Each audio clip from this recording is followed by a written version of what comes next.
আপনি কি কল্পনা করতে পারেন ভগবানের সেই দিব্য রূপ কেমন? চলুন আজকের শ্লোকটি পাঠ করি। শ্রীমদ্ ভাগবত প্রথম স্কন্ধ তৃতীয় অধ্যায়।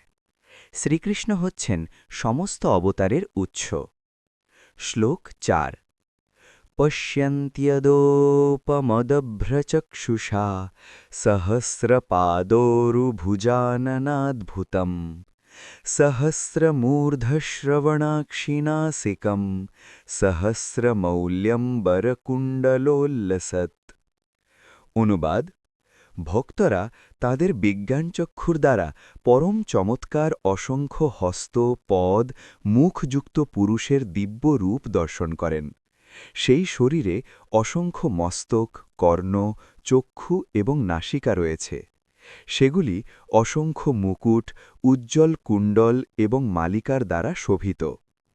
এই শ্লোক আমাদের মনে ভক্তি জাগিয়ে তোলে এবং ভগবানের অপরিসীম দিব্য মহিমা স্মরণ করিয়ে দেয়।